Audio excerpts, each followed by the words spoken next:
হে জগতবাসী, আজ আপনাদের সামনে হাজির হইলাম একটি আলোচনা নিয়ে। সেই আলোচনাটি হলো একটি কথা আছে যে প্রেমের মানুষ বলে তারে এই পিঞ্জর হতে ছেড়ে গিয়া ঘুরে আবার আসতে পারে, এই দমের কোঠায় চাবি দিয়া হাস্তিকে নেস্তি করিয়া ফানা ফিল্লার হালে গিয়া শ্রীকলানগরে পরম বন্ধুর হবে দেখা বর্জক শহরে। মরা হইয়া দর্শে যেজন লাগ পাইয়াছে অধরারে, এবার সুলতান নাসিরা মোকামে জলি এবং খুফি দুয়ের শনে গেলে দেখতে পাবে ধেনে মুর্শিদকে নজরে। পাওয়া যায় মাসুকেরে, এবার মুর্শিদ রূপ মিশিলে পরে তারে দেখিতে পারে, আরো শীতে ছবির মতো নিরঞ্জন কয় তারে। হে জগতবাসী, আমি আরেকটা কথা বলি, আমি জগতবাসী বলে থাকি। আমি বলতে পারতাম হে মুসলমান জাতি, হে হিন্দু সম্প্রদায়, হে বৌদ্ধ সম্প্রদায়, হে খ্রিস্টান সম্প্রদায়, তাহলে বোঝা গেল আমি ধর্মান্তর হব না। আমি বিচার করব একটি মানুষ দিয়ে, যে সে যে একজন মানুষ দিয়ে মানুষের বিচার হবে, সে যেই ধর্মেরই হোক। আর যদি ভাবি যে সে তো খ্রিস্টান, সে অন্য জাতি, যদি বলি হিন্দু, সে তো আরেক জাতি, না বাবা, জাত কিন্তু একটাই, মানুষ দিয়া যদি করি বিচার তবে হবে সুবিচার, আর ধর্ম দিয়ে যদি করি বিচার তবে হয়ে যেতে পারে অত্যাচার। তাই আমি বলবো যে সকল স্তরের মানুষকেই আমি বলবো যে আমার এই আলোচনাগুলো সকল ধর্মের লোকেদের জন্য। যেমন হযরত মুহাম্মদ সাল্লাল্লাহু আলাইহি সাল্লাম কিন্তু বলে নাই যে তোমরা অন্য ধর্মের লোকেদেরকে ছোট করে দেখো, বরঞ্চ বলেছে লাকুম দীনুকুম ওয়ালিয়া দিন, তোমার ধর্ম তোমার, আমার ধর্ম আমার। তবে যেই ধর্মেই থাকুক, কিন্তু মহান আল্লাহ একজন স্রষ্টা, একজন আল্লাহ, তাকেই ডাকতেছেন। আচ্ছা, তাহলে আজকের যে আলোচনাটির বিষয় সেটি হলো যে মানুষের ভিতরে মানুষ, তার ভিতরে সাই, তারে পাইবার জন্যে আমরা মুর্শিদ ধরতে যাই।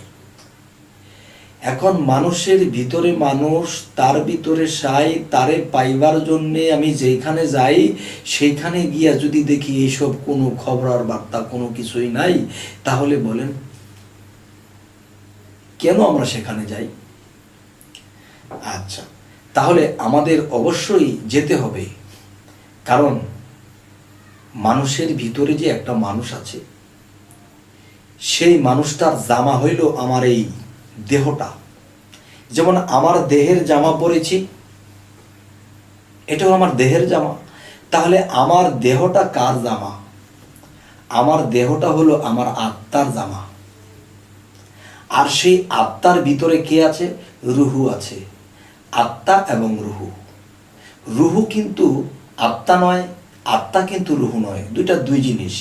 পঞ্চ আত্মা দিয়ে আমাদের এই দেহ গঠন করা হয়েছে, এবং এই দেহের একটা জামা পরেছি, এবং আত্মার জামা হলো আমার পোশাক, আমার দেহটা পোশাক। ঠিক তেমনি করে যে রুহু আত্মায় মিশ্রিত, আত্মা দেহে মিশ্রিত, তাহলে একটা ছাড়া আরেকটা নয়। তাই বলা হয়েছে মানুষের ভিতরে মানুষ, তার ভিতরে সাই, তারে পাইবার জন্যে আমরা মুর্শিদ ধরিতে যাই। আর সেখানে গিয়ে যদি দেখি এসব কিছুই নাই, তাহলে আমার জীবনটাই বেকার। আচ্ছা, আজকের যে ছোটখাটো দিয়ে একটা আলাপ করব, সেই আলাপের মূল বিষয়গুলো হলো কি? একজন কামেল পীর, শুনেছি উনি কামেল পীর, কিন্তু তিনি যে কামেল পীর আমি তো বুঝি নাই, আমি তো দেখি নাই। তাহলে তিনি যে কামেল পীর, একজন কামেল পীরের কাছে বায়াত গ্রহণ করার কথা আল্লাহ এবং রাসূল বলেছেন সূরা কাহাফে এবং সূরা ফাতা 10 নম্বর আয়াতে। তাহলে আমরা যদি একজন কামেল মুর্শিদের কাছে বায়াত হই, কোন জিনিসটা আমি পাইলে তখন বুঝবো যে আমি কামেল মুর্শিদের কাছে বায়াত হয়েছি এবং আমি যা পাওয়ার সেটা পেয়েছি? সেটা হলো যে এই পৃথিবীতে আমি জন্ম নিয়েছি, আল্লাহর কোম্পানি থেকে আমাকে সৃষ্টি করে আল্লাহ দুনিয়ার এই ভবরঙ্গ বাজারে আমাকে পাঠিয়ে দিলেন।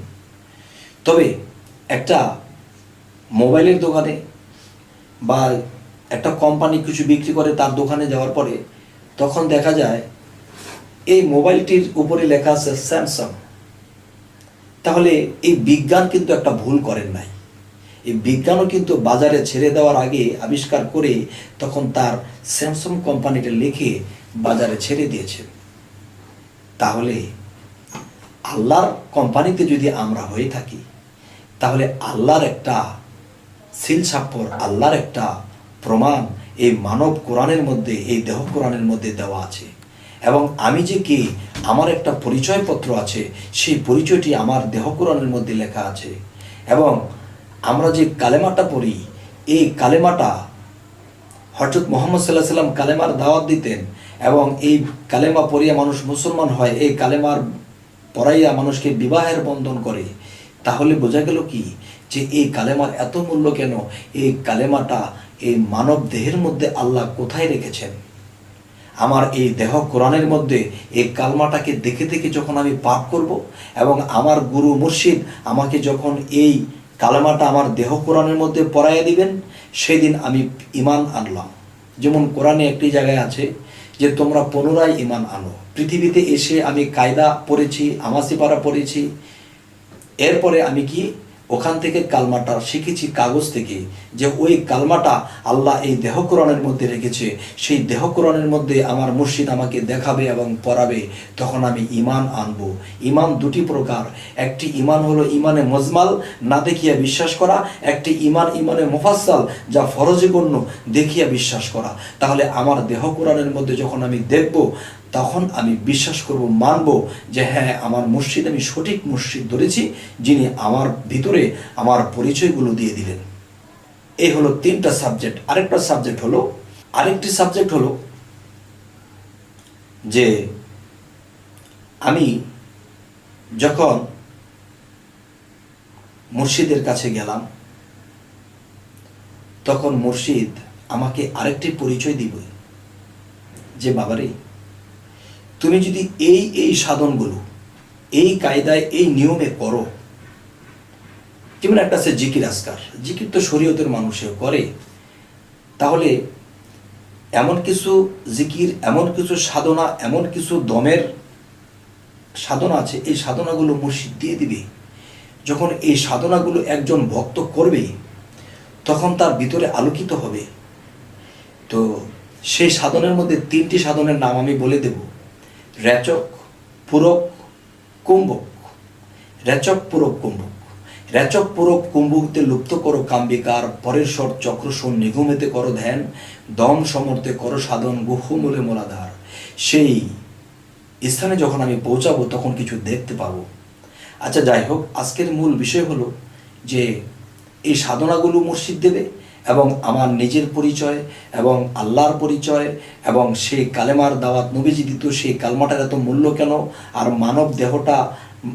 মানব দেহটার ভিতরে আল্লাহ এই কালমাটা কোথায় রাখলো, এই জিনিসগুলো দেখাইয়া যখন আমার মুর্শিদ আমাকে দেবে এবং বায়াত করবে, তখনই মনে করব যে আমি সঠিক গন্তব্যে আছি। তখন আমি তাকে মানব। তখন পীরের হাত, রাসূলের হাত, রাসূলের হাত, আল্লাহর হাত, তিনটা হাত, একটা হাত। তখন আমি এই সাধনার পাশাপাশি আমি অনেক দূর পর্যন্ত পৌঁছে যেতে পারবো ইনশাআল্লাহ। তবে সকলের কাছে আমার একটা অনুরোধ থাকবে যে এই যে মানুষ, এই মানুষ হয়ে আমরা জন্মাইছি, 18,000 মাখলুকাতের মধ্যে মানুষ শ্রেষ্ঠ। কিন্তু মানুষ যে শ্রেষ্ঠ, কিন্তু আমাদের শ্রেষ্ঠ হতে হবে কর্ম এবং সাধনার দ্বারা।